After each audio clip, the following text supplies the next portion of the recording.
whatever are provided by Bugzilla database. So if we look for some important keywords, there is one keyword is a GNOME Love.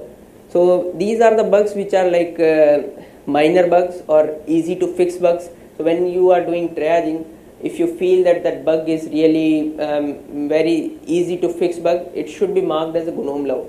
So any new developer or any newcomer who wants to start developing any GNOME application, or he wants to contribute, he should look for GNOME Love bugs. It will give him an idea about like how to find the right place for fixing that bug, and a little bit idea about code. So by looking into GNOME Love bugs, he will be able to start bug fixing. Some other fields are for localization and translation related bugs, which is like LI10, and one more is like probable dupe. So when people are doing triaging, it's like thousands of bugs are there, so they may not be able maybe they know that the bug which is filed now is already there in the Bugzilla, but they may not be able to find the actual or original bug. So it's better, like if you have done triaging, it's better to mention probable dupe. So the next time if anyone is triaging or anyone is looking, he will be aware, okay, this has an original bug or any bug which is filed already there in the Bugzilla, and he should be able to find it out.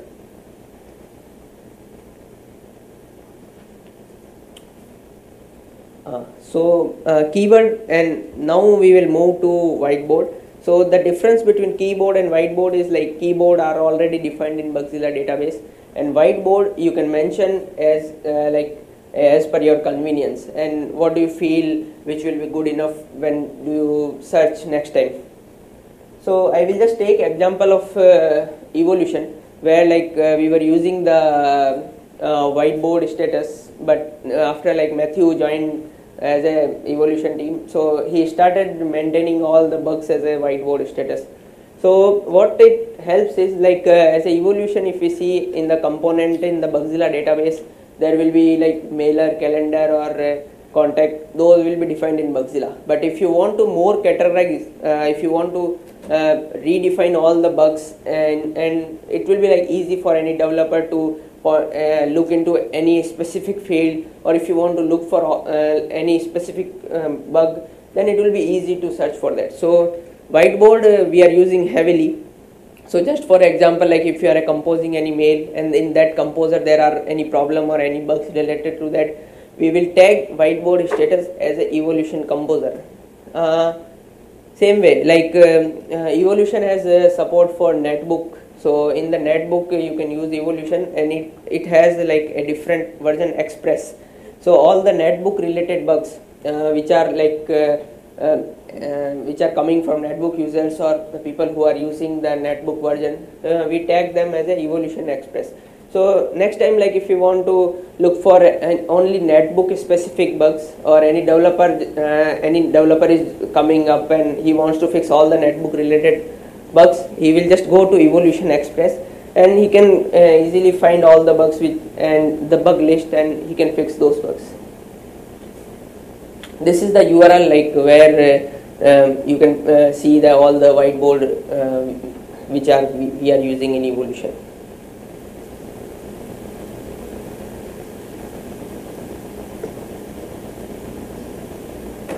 Yeah. So moving ahead, the reporter will be like the reporter who has filed the bug. Then in the CC list, it's like more about your interest. If you are interested in that bug, or you are also you are facing that bug, you want to know about the bug status, then it's better to add yourself in CC list, so you will get the update about bug activity. GNOME target. So GNOME target is it shouldn't be modified by any bug triager or any GNOME user or the bug reporter.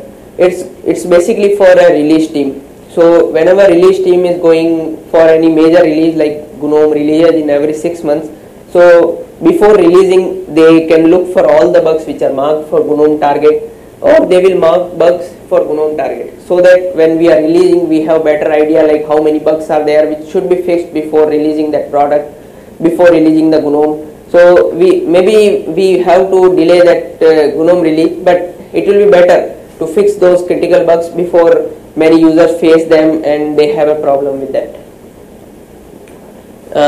GNOME version is like similar to the application version, so it may be like application version will be different and GNOME version will be different. So it's good to put the right GNOME version there. And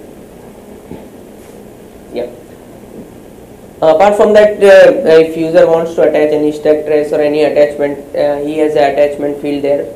Above that, whatever all the buttons you see, these are called as a stock response.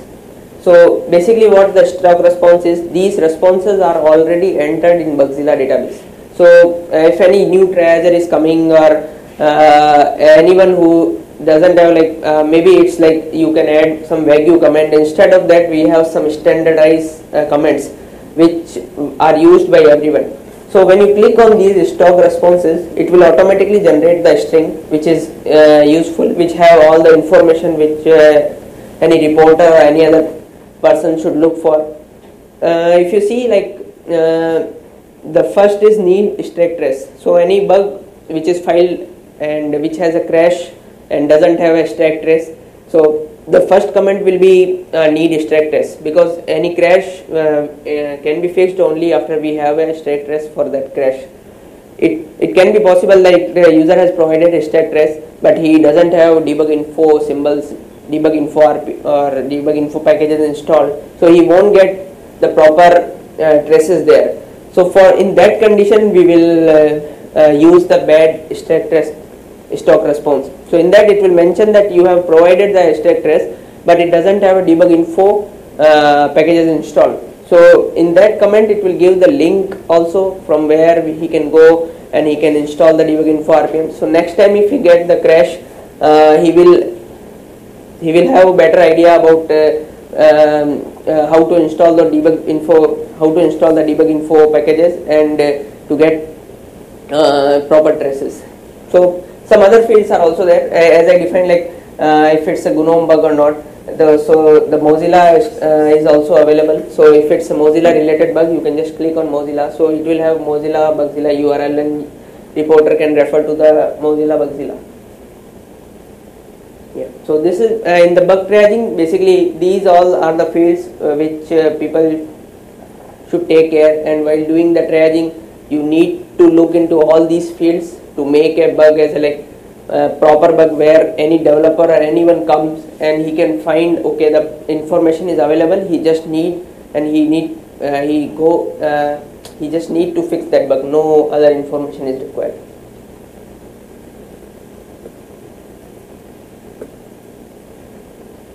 Yeah, so moving forward, what all types of bug will be there in a Bugzilla. So an application, it can be a crash, so same like it should have traces and everything.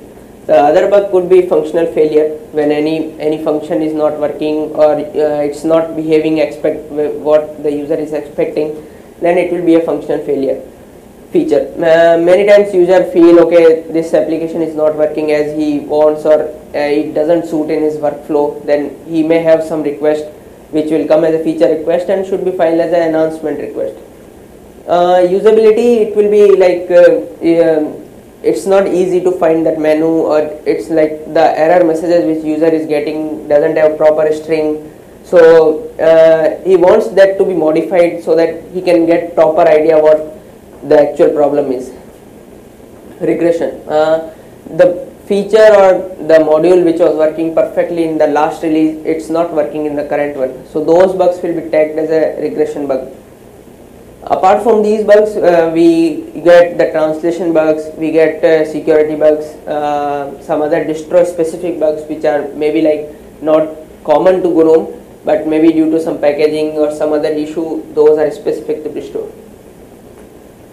Yeah, so before moving ahead, I just want to make a note that the people who start triaging, there are some modules where like maintainers doesn't want bugs to be triaged by anyone.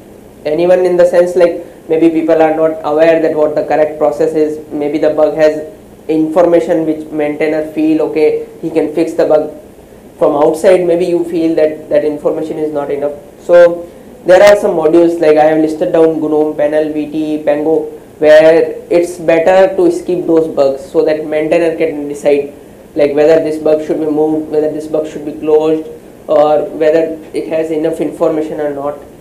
So it's just to make a point. Okay, these if you are a new contributor, or you are just starting with bug triaging, it's better to skip those modules so that you can avoid like any problem there, because maintainer wants to go ahead and look for all the bugs. Then it's better you should leave those bugs. So after we know what is the Bugzilla, what is expected out of bug triaging, the next point comes is like do we really need bug triaging? As a normal process, it's like exciting if you are any developer or you are supporting any translation. It's easy to get people involved in that. So in bug triaging, maybe it's not like people usually come. So the point comes is, do we really need bug triaging? So I have some graphs for that which show that some status that how many do we really need more people in bug triaging, or is it like it has a good scope going ahead or not? So in this graph I have collected all the bugs which are filed again in desktop and in the last 6 months. So this graph has only the new incoming bugs which came to the GNOME Bugzilla in last 6 months.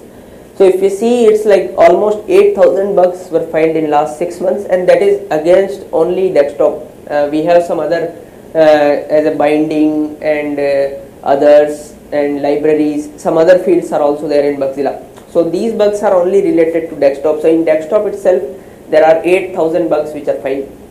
If you see the status of a fixed, around 2,200 bugs are fixed. If we leave the fixed bugs, there are bugs which are marked as a duplicate, so that count will come around 1,500. Then there will be bugs which are incomplete or not GNOME. So by doing all this processing, still we have around 3,000 bugs or more than 3,000 bugs which are open. So